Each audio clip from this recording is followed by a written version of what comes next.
Live from downtown Detroit, home of WDIV and Click on Detroit, Local 4 News at 11 starts now.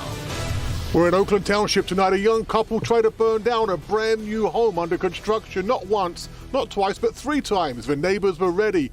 They caught them in the act. We got the video coming up. I'm Jason Colthorpe in Ann Arbor, where we're learning tonight that some former Michigan basketball greats are among the 850 athletes who are suing the university for what happened to them at the hands of Dr. Robert Anderson. And it's been languishing for years, but tonight there's new life for Eastland Mall. The mall's major tenants have all departed, and while there are still some stores inside, it certainly is no longer what it once was. Nothing close to it, but tonight the property's headed for a big makeover. Mara McDonald live at Eastland tonight, and Mara, we've got an out-of-state developer that wants that property. Devin, North Point out of development, out of Kansas City, Missouri. They already control more than 100 million square feet of industrial commercial properties across the United States. They'd like to add Eastland to their portfolio. Harper Woods Mayor Valerie Kindle remembers the halcyon days of Hudson's at Eastland. My grandmother used to bring us there. But Hudson's is gone, and the demand for this mall has been dying off for years. Kindle and her colleagues on council and the Planning Commission are excited about a new opportunity that has presented itself for the property. I'm just excited.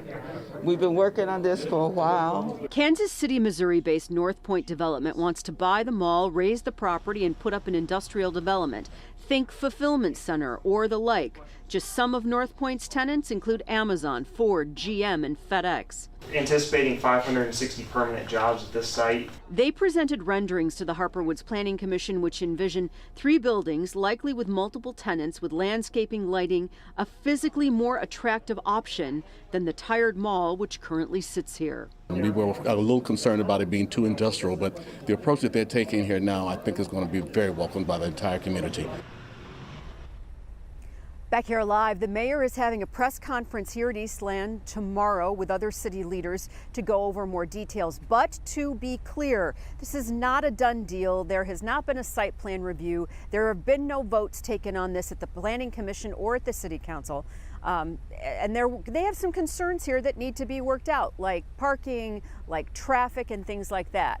That said, if things go according to how everybody appears to hope they go, you can expect to see this mall closed in January of 2022, construction to start that year, with the expectation that the buildings would be up in 2023. We are live in Harper Woods tonight. I'm Mara McDonald, Local 4. The fate we've seen for a number of shopping malls. All right, Mara. Kim. Well, we are learning more tonight of the 850 or so former U of M athletes who have come forward to accuse Dr. Robert Anderson of sexual abuse during his exams. Jason Colthorpe spoke to the attorney of several former athletes, and he's live on campus tonight with more. Jason. Kim, we're talking about basketball players here, and I'm told names that would be well known, and not just for their time here at U of M, but when they went on to play some in the NBA. And right now they're not coming forward publicly with their names, but through their attorney, they say several of them knew what was happening was wrong, but they felt they had no choice because they had to have a physical to play basketball. There was only one doctor giving those physicals. My clients predominantly, Jason, are basketball players, and a number of them highly recognizable names. Ven Johnson represents 21 men who say they endured the unnecessary invasive exams by Dr. Robert Anderson. 18 of them U of M basketball players who played in the 60s, 70s, and 80s for 3 different head coaches.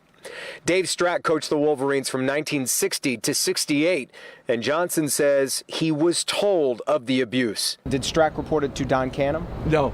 Did not. Well, as far as from my client's testimony, as it will be in court, that he did nothing.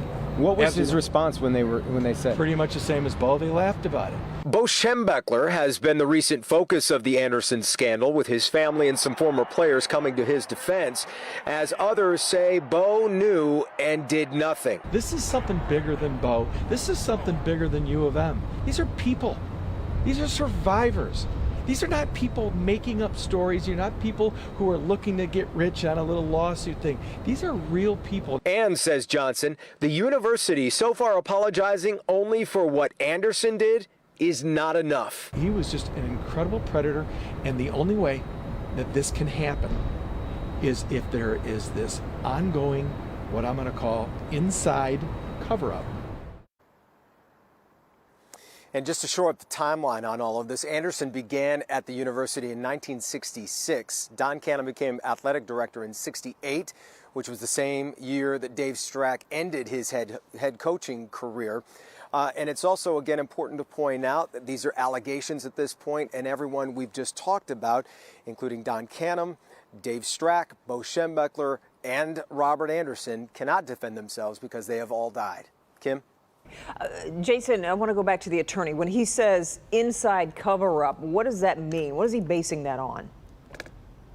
He's taking that from the WilmerHale report, which, as we've reported, was commissioned by the university to look into all of this. And he stresses that in there, several coaches were told, several documents were produced to say that, including Bo Schembechler, several coaches were told about this, and it became almost a joke amongst them because that's how you get those crude nicknames of Anderson. But again, his attorney says right now it's time to focus on these survivors. That's the important thing to do right now. Yeah. Kim. Yeah. And so much more to come on this story, and we will, of course, be following it. Jason, thank you. A son accused of killing his father at their Brighton home went before a judge this afternoon. 18-year-old Hayden Yakst faces charges including open murder, felony firearm charges. Prosecutors say he shot and killed his father, Edward Yakst, who was a veteran of the Canton Police Department. The 18-year-old turned himself in after allegedly driving away from the scene at first. Investigators say a rifle was found in his car. He has pleaded not guilty to all charges. He's being held without bond. He's expected back in court next month. Meanwhile, a man wanted in connection to a Detroit double murder is in court for a separate murder case. Orlando Whitfield is charged with conditional release violation. He allegedly cut off the tether that he was given when released while awaiting trial in a woman's 2018 murder in Ypsilanti. And he's now a person of interest in this week's murders of two parents who were found with their 6-month-old child who was with them but unharmed. Starting tomorrow, Oakland County is offering a vaccine incentive as it works to reach its vaccination goal by getting more young people the shot. The county is offering a $50 gift card to residents who get their first shot by July 4th. It wants more people ages 16 to 29 to get vaccinated as it tries to reach a 70% vaccination rate. Meanwhile, state unemployment offices are now accepting appointments for in-person visits that start next week. Today, the state reports 174 new cases and 2 additional deaths. Highly anticipated report released today from the Republican-led investigation of Michigan's 2020 election finds no evidence of widespread voter fraud in the state. State Senate Oversight Committee looked into everything from the vote count at the TCF Center in Detroit to the results up in Antrim County. That's where, of course, famously now, results initially showed Joe Biden winning there when Donald Trump was actually way ahead in the heavily Republican-leaning county. But those results were corrected. It was all attributed to human error, not a problem with the voting machines. In the 55-page report, the committee says those promoting any fraud theories in Antrim County are, this is a quote from the report, in a position of zero credibility. We've posted the entire report at clickondetroit.com. The back-and-forth legal fight to amend Detroit's charter is now heading to the Michigan Supreme Court. The court is set to hear arguments next month on whether Proposal P should be on the August ballot. The key issue is whether the proposed revisions can be submitted to the voters without the governor's approval. Complicating matters is that some voters have already received absentee ballots with Proposal P on the ballot. Oral arguments are set for July 7th. Still ahead, an Oakland County man is beaten outside of a bathroom at Somerset Collection. Why he was the one taken to jail and not the man who was throwing the punches coming up. Let's check in with Ben. Devin and Kim, we are headed into our warmest, driest, and least humid day of the next 7. So just how wet is it going to get after tomorrow? We'll check it out for you next. A brand new luxury home in Oakland Township under construction was too much of a temptation for 2 alleged pyromaniacs. Wanted to apparently see what it was like to burn down a house. One neighbor saw what was going on, grabbed her cell phone, started filming them. It's what these two left behind at the scene that made this case oh so easy to crack. We'll tell you what it was coming up.